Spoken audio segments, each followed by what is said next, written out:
Bismillah. Sebelum khutbah dimulai, mohon yang safnya yang kosong di depannya diisi terlebih dahulu. Assalamualaikum warahmatullahi wabarakatuh.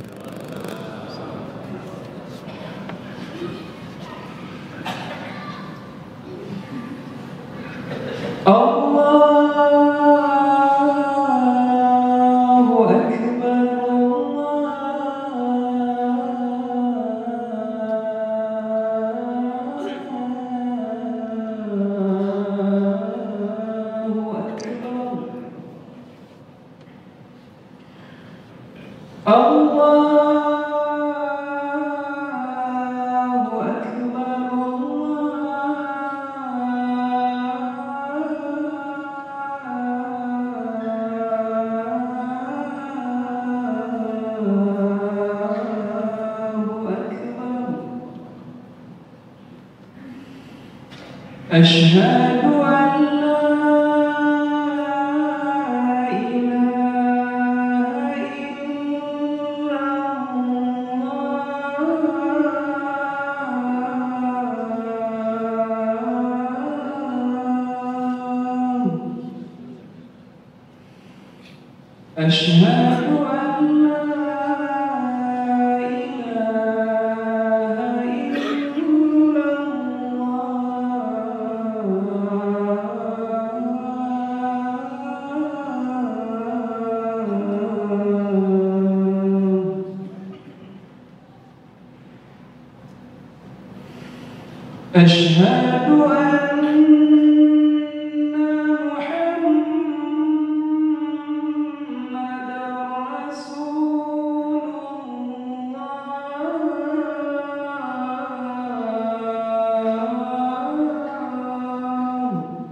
Innal hamdalillah Nahmaduhu wa nasta'inuhu wa nastaghfiruh wa natubu ilaih wa na'udzu billahi min shururi anfusina wa min sayyiati a'malina may yahdihillahu fala mudilla lahu wa may yudlil fala hadiya lahu asyhadu an la ilaha illallah wahdahu la syarika lahu wa asyhadu anna Muhammadan abduhu wa rasuluhu la nabiyya ba'da. Allahumma fassalli ala sayyidina Muhammadin sallallahu alaihi wasallam wa ala alihi wa sahbihi wa man tabi'ahum bi ihsanin ila yaumiddin. Amma ba'du fa ya ibadallah usikum wa iyaya bi taqwallah wa ta'atihi faqad fazal muttaqun. Qala Allah ta'ala fi kitabihil karim, a'udzu billahi minasy syaithanir rajim, ya ayyuhalladzina amanu taqullaha haqqa tuqatih wa la tamutunna illa wa antum muslimun. Wa qala aidan ya ayyuhalladzina amanu taqullaha wal tanzur nafsum ma qaddamat lighad wattaqullaha innallaha khabirum bima ta'malun. Saudara-saudara sekalian, jamaah salat Jumat rahimakumullah, marilah kita senantiasa memanjatkan puji syukur kita kepada Allah Subhanahu wa taala yang sampai siang ini masih menganugerahkan kita begitu banyak kenikmatan yang tak terhingga. Nikmat kehidupan, umur yang panjang, kesehatan dan juga kesempatan. Wabil khusus kita masih diberikan nikmat yang paling agung, yang paling mulia, nikmat iman, nikmat Islam, nikmat ibadah yang juga Allah masih anugerahkan kepada kita hingga hari ini. Mudah-mudahan Allah senantiasa jaga nikmat iman Islam ini kepada kita terus hingga akhir hayat kita. Mudah-mudahan kita nanti semua dipanggil dalam keadaan husnul khatimah. Amin ya rabbal alamin. Salawat dan salam marilah kita sampaikan kepada junjungan kita semua Nabi besar Muhammad sallallahu alaihi wasallam dan juga kepada keluarga beliau, para sahabatnya serta umat yang istiqomah itu sunnah beliau hingga hari kiamat. Mudah-mudahan kita bisa terus istiqomah itu sunnah Nabi semaksimal kita bisa, semampu kita bisa. Mudah-mudahan di hari kiamat kita bisa mendapat syafaat dari beliau dan bisa berkumpul di surganya Allah beserta keluarga dan orang yang kita cintai. Amin ya rabbal alamin. Saudara-saudara sekalian, secara tahun Hijriyah kita bulan ini mulai dari minggu kemarin kita sudah memasuki tahun baru Hijriyah, yaitu bulan Muharram. Untuk mengingat momen-momen ini, marilah kita selalu mengintrospeksi diri. Paling bagus introspeksi itu harian, boleh mingguan, boleh bulanan, paling tidak tahunan, yaitu pada bulan Muharram ini sebagai momen untuk kita mengintrospeksi diri. Saudara-saudara sekalian rahimakumullah, terutama yang perlu kita evaluasi adalah ibadah kita. Karena ibadah ini merupakan tugas utama kita di dalam kehidupan dunia ini. Allah berfirman dalam surat ke-51 Adz-Dzariyat ayat 56, "Wa ma khalaqtul jinna wal insa illa liya'budun." Tidak akan kuciptakan jin dan manusia, kata Allah, kecuali untuk beribadah kepadaku, kata Allah. Jadi tugas utama kita di dalam kehidupan dunia ini bukan cari makan, bukan cari jabatan, bukan cari popularitas, bukan cari dunia, tapi tugas utama kita adalah untuk ibadah. Adapun yang saya sebutkan tadi, dunia, jabatan, harta, bisnis semua itu adalah juga dalam rangka harus ibadah juga. Bukan bisnis semata-mata bisnis, jabatan semata-mata jabatan, ketenaran semata-mata ketenaran dan sebagainya. Tapi dunia kita cari juga untuk ibadah kepada Allah Subhanahu wa taala. Oleh karenanya pada kesempatan yang kali ini saya ingin mengajak kita semua, mari kita introspeksi diri akan ibadah-ibadah kita ini. Apakah ibadah kita sudah banyak, atau kalau sudah banyak apakah sudah bagus? Ya. Jadi enggak apa-apa awalnya banyak dulu, tapi lama-lama harus memperbaiki. Ya, harus makin bagus. Makin tua, makin senior, makin kita berumur, maka harus memperbaiki amal-amal kita. Karena jangan sampai kita merasa sudah beramal, sudah beribadah, tapi ternyata ibadah kita tidak diterima. atau kurang diterima oleh Allah Subhanahu wa taala. Sebagaimana ayat yang saya bacakan tadi dalam awal khutbah surat Al-Hasyr surat ke-59 ayat 18. Ini mengingatkan kita. Ya ayyuhalladzina amanu taqullaha. Wahai orang-orang beriman, bertakwalah kepada Allah. Wal tanzur nafsun ma qaddamat ghad. Wal tanzur nafsum ma qaddamat lighad. Wahai orang-orang beriman, bertakwalah kalian terus-menerus senantiasa. Wal tanzur, dan hendaklah nafsun, setiap diri, setiap jiwa melihat, memperhatikan, mengamati, menganalisa apa yang telah dikerjakannya. Ma qaddamat itu apa yang telah dikerjakan, bukan apa yang akan dikerjakan, tapi apa yang telah dikerjakan lighad, untuk hari yang akan datang. Maksudnya hari kematian, maksudnya juga hari kiamat nanti. Kita harus memperhatikan amal-amal yang telah kita kerjakan untuk kebaikan kita, untuk kepentingan kita di hari kiamat nanti. Terus Allah mengulang sekali lagi, wattaqullah, teruslah kalian bertakwa kepada Allah, innallaha khabirun bima ta'malun, dan sungguh Allah khabir. Khabir itu amat sangat maha tahu, detail. Kalau alim itu global sifatnya. Alim itu maha mengetahui. Khabir juga maha mengetahui. Cuman kalau alim itu bersifat global. Khabir itu detail. Rinci. Inci demi inci. Bagusnya, tidaknya. Gitunya. Besarnya, kecilnya, kurangnya, banyaknya. Semua detail betul Allah tahu. Jadi Allah tahu betul amal-amal kita ini.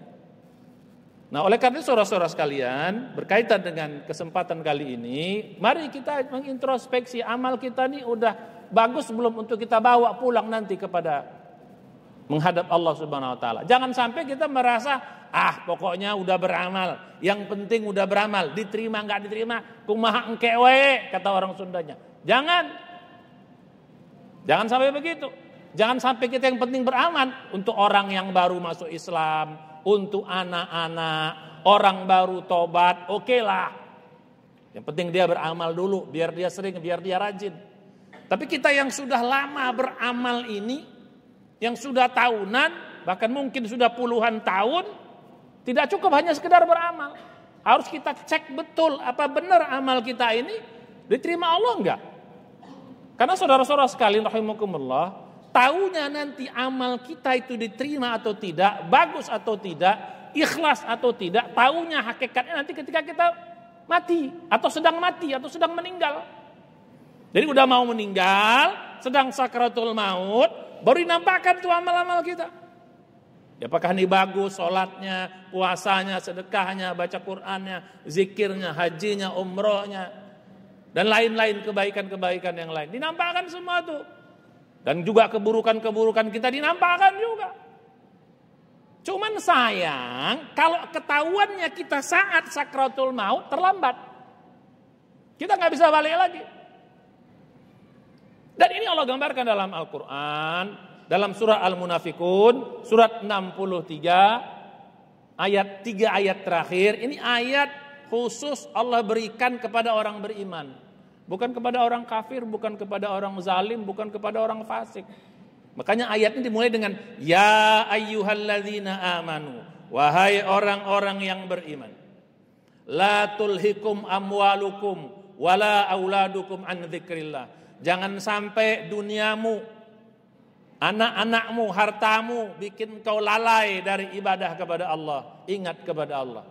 Wa may yaf'al dzalika, siapa yang keadaannya demikian, biar dia orang beriman sekalipun, biar mungkin dia sudah beramal soleh, tapi belum cukup, faulaika humul khosirun, maka dia termasuk orang-orang yang rugi. Makanya lanjutan ayat itu, wa anfiqu mimma razaqnakum, banyaklah kalian berinfak.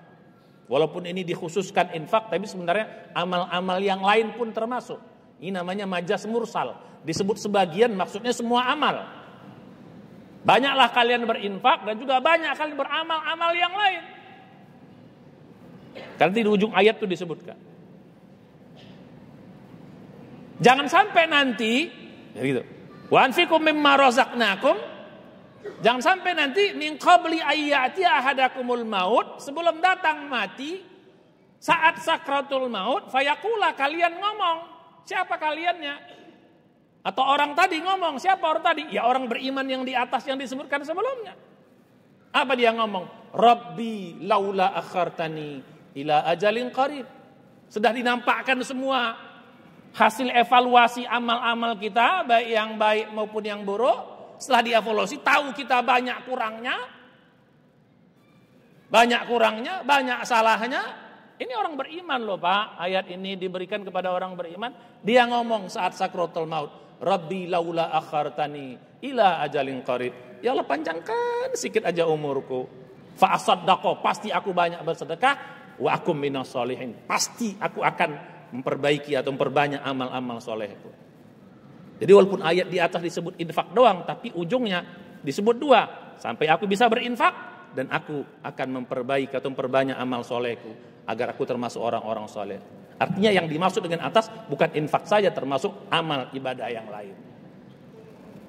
Nanti kita terkejut, kita merasa tenang-tenang saja, merasa aman. Yang penting kan udah beramal Ustadz, yang penting kan udah sholat, udah ada juga sedekah, udah haji, udah umroh, udah baca Quran. Kita merasa cukup, kita leha-leha, merasa cukup, nggak ada rasa khawatir. Begitu dinampakkan amal kita, banyak kurangnya. Akhirnya kita bilang, Rabbi laula akhartani. Ini ayat gaib Pak, berita gaib. Gak ada yang tahu, hanya Allah yang tahu. Maka dikasih berita kepada kita semuanya. Jangan sampai peristiwa itu terjadi, kita merasa aman-aman saja. Begitu sakratul maut, kita bilang, ya Allah, panjangkan sedikit umurku. Sedikit saja ya Allah. Beberapa jam atau mungkin beberapa hari, sedikit saja. Agar aku bisa berbanyak sedekah dan memperbaiki amal solehku, atau memperbanyak amal solehku. Cuman apa kata Allah di akhir ayat itu? Wala yu'akhirallahu nafsan idza jaa ajaluha. Ini lagi-lagi lihat ujungnya. Allah tidak akan memperpanjang umur seseorang. Allah tidak akan memperpanjang sedikit pun. Kalau sudah datang, la yastakhiruna sa'atan wala yastaqdimun. Dipanjangkan tak bisa, dipendekkan tak bisa. Ketika sudah datang, kata Allah, selesai sudah. Case close. Apa ujung ayat itu? Wallahu khabirum bima ta'malun. Sama ujungnya. Allah Maha tahu detail perbuatan-perbuatan kalian. Sama dengan ujung yang ayat surat 59 Al-Hasyr ayat 18 tadi. Sama ujungnya, Allah tahu betul. Jadi berdasarkan dua ayat ini, mari kita introspeksi. Udah bagus belum? Kalau belum banyak, banyakin dulu. Kalau udah banyak, introspeksi. Jangan lagi, udah mau tua, diperbanyak lagi. Udah tua kita. Udah lemes badan-badan kita, udah gak kuat lagi sujud yang lama, duduk panjang yang lama, berdiri malam paling. Tapi kualitasnya yang kita perbaiki.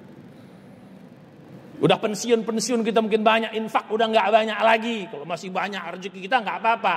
Sekarang banyak udah pensiun. Oke, mari kualitasnya kita perhatikan. Saudara-saudara sekalian, ada 5 indikator. Sedikit kita indikator apakah amal-amal kita ini udah diterima belum sih? Sebenarnya Allah kasih sinyal. Mungkin kadang-kadang kita double. Kita kadang-kadang nggak aware. Kita acuh tak acuh dengan informasi yang Allah berikan. Sama seperti kita makan, kita mudah rajin makan, udah bagus makan, kok tiba-tiba badan kita banyak sakitnya gitu loh. Padahal mungkin kita makan nggak terlalu gimana lah gitu. Udah berusaha untuk hidup sehat, tapi masih sakit juga. Mekanisme yang Allah bikin terhadap sakit itu warning. Woi, ada yang salah atas apa yang kau makan, itu warning. Atau ada yang salah apa yang kau buat, sehingga kau jadi sakit-sakitan.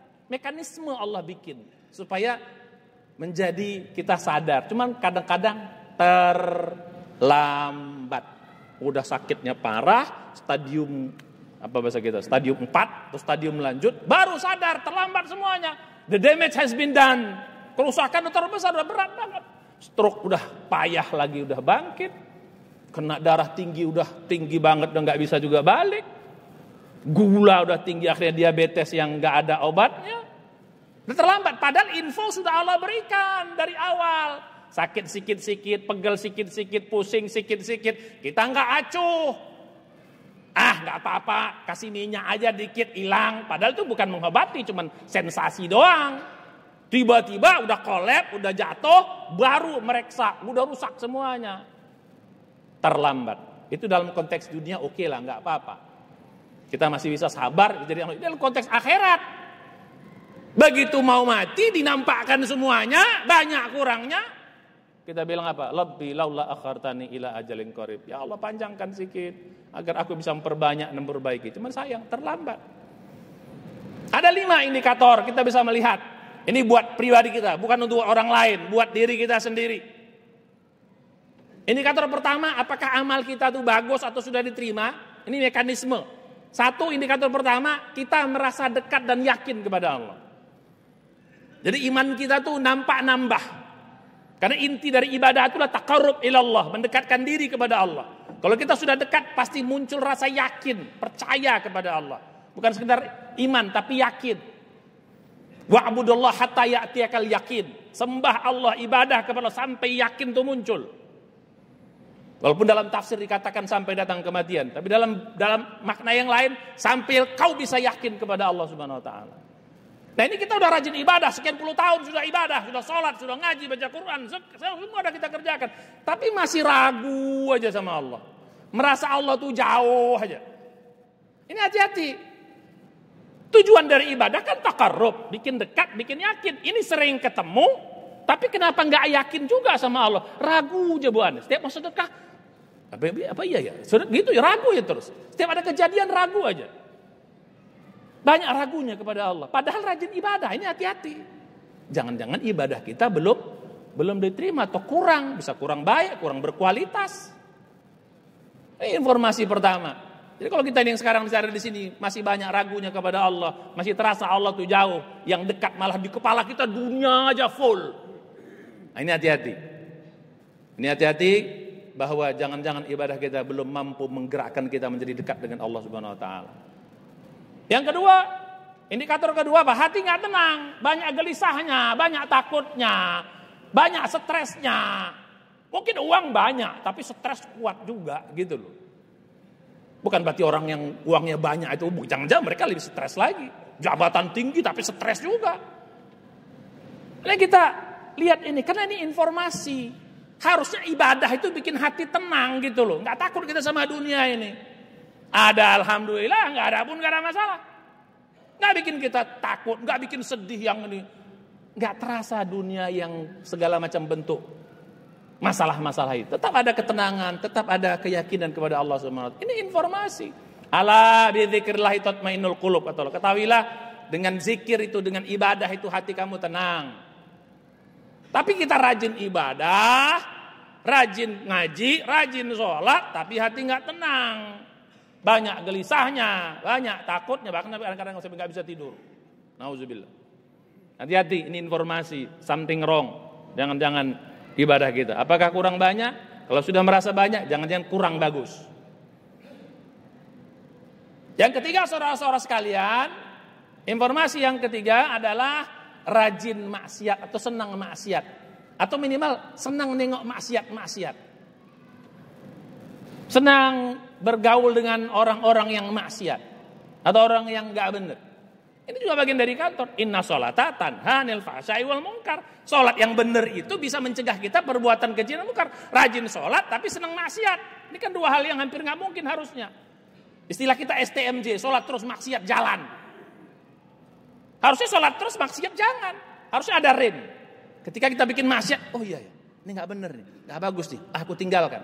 Apakah dalam bentuk korupsi, apakah dalam bentuk nipu, dalam bentuk riba, dalam bentuk-bentuk yang lain yang nggak benar tuh kita langsung respon, oh ini nggak benar, gua akan tinggalkan. Nah kalau ini masih begini bagus, tapi kalau nggak apa-apa, jangankan sekarang nyari yang halal Ustadz, yang haram pun susah, bahaya yang begini-begini. Padahal rajin ibadah, padahal Pak Haji, bawa hajah, nggak bisa. Ini informasi. Jadi kok ada orang yang rajin ibadah tapi juga masih senang maksiat, masih sedang bergabung sama orang-orang maksiat, ini hati-hati. Berarti sinyal bahwa ada informasi yang Allah berikan pada kita. Kau banyak kurangnya, perbaiki sebelum nanti datang kematian. Nah yang keempat, saudara-saudara sekalian, indikator juga bahwa amal-amal kita ini diterima atau tidak, yang perlu kita introspeksi, perbaiki adalah ketika kita rajin ibadah, harusnya mudah kita mengendalikan emosi. Nggak cukup cepat kita marah, nggak cepat kita tersinggung, nggak cepat kita, ya hubungan antar manusia lah. Ini kadang-kadang rajin ibadah tapi emosi masih tinggi, sikit-sikit tersinggung, cepat baperan bahasa kita. Harusnya, makin tua kan ibadahnya kan makin bagus, kan harusnya. Kita udah sekian puluh tahun ibadah. Harusnya hatinya makin kuat, hati makin hebat, tapi nggak makin tua makin baperan, makin cepat tersinggung, makin cepat marah, makin cepat.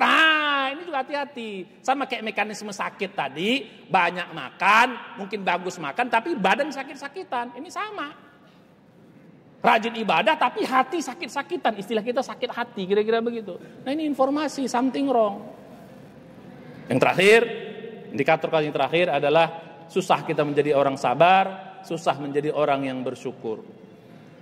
Ya, jadi kau dapat nikmat tuh payah jadi orang bersyukur. Dapat nikmat siapa dulu? Gue dong. Kau dapat musibah, ya Allah, sedihnya. Susah jadi orang sabar, berat banget terasa. Nah, indikator-indikator ini Allah berikan kepada kita sebagai sinyal. Woi, cepat kau sadar.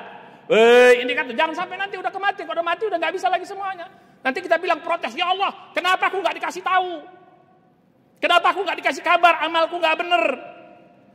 Udah banyak info aku kirim sama kamu kata Allah, tapi kau nggak pernah sadar. Sama kayak orang sakit badan tadi, udah banyak info, sering sakit kepala, sering gak enak tidur, sering pegel-pegel, sering ini. Nah, banyak info-info, tapi gak dipedulikan info itu. Udah stroke, sakit yang udah berat, nah baru sadar, terlambat. The damage has been done. Kerusakan udah terlalu besar sehingga susah kita baliknya lagi. Nah kalau dalam konteks kematian memang gak sama sekali gak bisa balik. Nauzubillah. Oleh karena saudara, mari kita introspeksi ibadah kita. Perhatikan ikhlasnya, sudah ikhlas belum amal-amal? Kalau belum, perbaiki ikhlasnya. 5, ikhlasnya perhatikan. Yang kedua, bagusnya secara fikih, secara syariatnya perhatikan. Apakah sholat kita wudunya udah bagus belum? Tepat waktu belum? Berjamaah belum? Minimal berjamaah isya dan subuh. Perhatikan itu secara ini. Pakaiannya, rukuknya udah bagus belum? Bacaan-bacaannya udah bagus belum? Kalau belum, perbaiki. Baca Qur'annya udah bagus belum? Bagus, perbaiki. Jadi perbaiki secara umum syariat luarnya. Yang ketiga baru perbaiki dalamnya, khusyuknya bahasa kita. Perhatikan khusyuknya.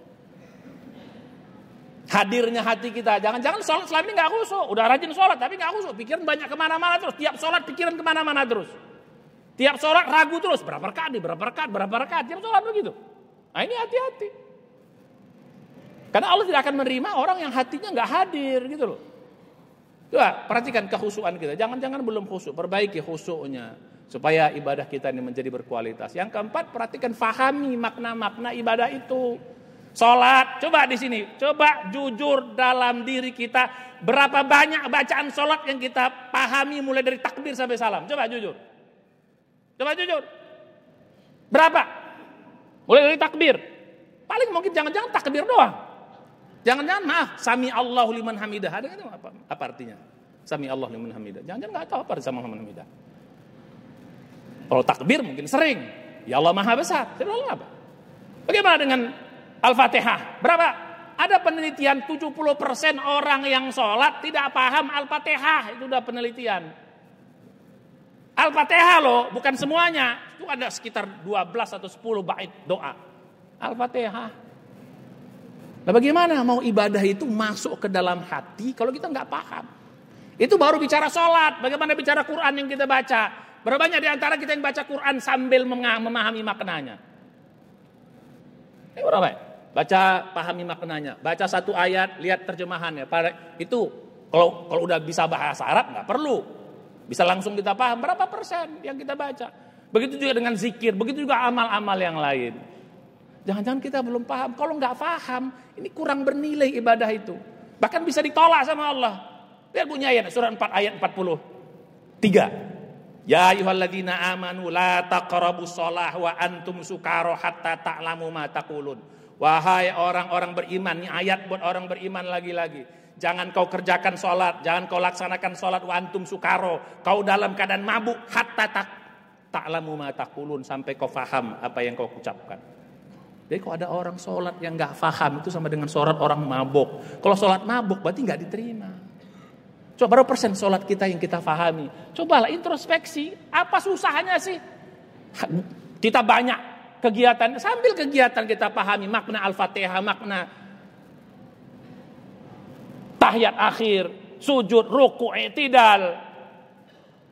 Di awal itu takbiratul ihram dan seterusnya juga, ayat-ayat, bacaan-bacaan seterusnya. Pahamilah. Toh untuk kebaikan kita kok, bukan untuk Allah. Nah kalau kita paham yang kita lakukan nanti menghunjam ke dalam hati. Kalau menghunjam ke dalam hati nanti ada efeknya keluar nanti. Hati mulai tenang, Allah makin dekat, ringan menghadapi. Ada efeknya nanti. Tapi kalau nggak paham gimana efek? Yang terakhir yang perlu kita perbaiki, sudah nggak kita mengamalkan nilai-nilai dari ibadah itu. Nilai sholat, tadi paham aja belum? Bagaimana mau mengamalkan nilainya?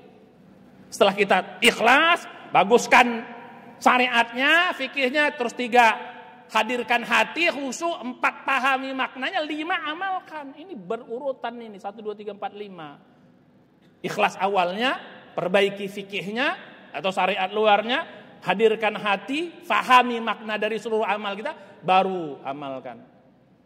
Nggak usah jauh-jauh, makna Allahu Akbar saja Pak. Saudara, kita amalkan, udah ringan dunia semua. Allahu Akbar doang, nggak usah yang lain-lain dah. Dari sholat itu, Allahu Akbar doang aja kita amalkan. Padahal banyak lagi yang lain tuh. Allahu Akbar doang, dunia ini kecil. Apa arti Allahu Akbar? Apa Allah Maha Besar? Berarti kalau Maha Besar semuanya kecil. Masalah kecil, presiden kecil, apalagi lurah, apalagi camat. Bisnis kecil, dunia kecil, istri kecil, suami kecil, semuanya kecil. Nggak ada itu semuanya. Allahu Akbar.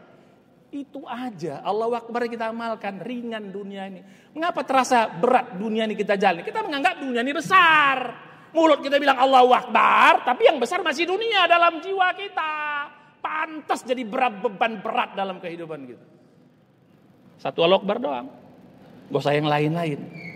Apalagi tambah nanti Al-Fatihahnya, tambah suratnya, tambah doa ruku'nya, tambah itidalnya, tambah sujudnya, tambah sampai terakhir salam. Apa makna salam? Assalamualaikum warahmatullahi wabarakatuh. Kita dari atas sama ujung aja lah. Ujung aja kita. Apa arti makna salam? Orang yang sholatnya bagus, yang benar pasti dia akan menebar salam kepada orang sekitarnya. Istrinya akan dapat salam. Bukan salam warahmatullahi wabarakatuh. Dapat 3-3-nya. Dia akan menyebarkan salam. Dia akan menyebarkan rahmat. Dia akan menyebarkan berkah Allah yang ada pada dirinya. Makanya orang sholatnya bagus, pasti baik hubungan antar manusianya. Sama istri baik, sama suami baik, sama anak baik, sama orang tua apalagi, sama saudara, sama sahabat, sama tetangga. Jadi saya bilang tadi nggak usah jauh, Allahu Akbar sama salam doang kita amalkan, selesai dunia ini.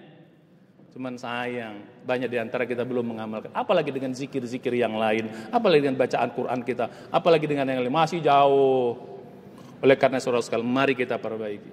Jangan sampai saat kematian datang kita mengatakan, ya Allah panjangkan sikit umurku, aku akan memperbanyak sedekah, memperbanyak ibadah, cuman terlambat semuanya. Na'udzubillah, mudah-mudahan kita menjadi sadar kiranya, mulai hari ini ke depan mari kita perbaiki, kita introspeksi lagi amal kita. Mudah-mudahan Allah memberi hidayah kepada kita, dan mudah-mudahan kita semua nanti dipanggil dalam keadaan amal-amal yang bagus, amal-amal yang terima, amal-amal yang membuat kita menjadi bahagia. Ketika kita mati dipanggil Allah dengan keadaan ya ayyatuhan nafsul mutmainnah irji'i ila rabbiki radiyatan mardiyah fadkhuli fi ibadi fadkhuli jannati. Itu yang kita mau nanti saat mati, Allah menerima kita dengan lapang, dengan tangan tuh, ya ibadi, wahai hambaku, irji'i ila rabbiki radiyatan, kembali kau kepadaku dalam keadaan kau diridhoi, kau ridho dan kau diridhoi. Kenapa kau diridhoi? Amal-amalmu diterima semua. Fadkhuli fi ibadi, masuk kau ke dalam kelompok hamba-hambaku, fadkhuli jannati, masuk ke dalam surga. Mudah-mudahan bermanfaat. Barakallahu wa lakum fil Qur'an azim, wa nafa'ani wa iyyakum bima fihi minal ayati wa dzikril hakim, wa taqabbala minna wa minkum tilawatan innahu ghafurur rahim.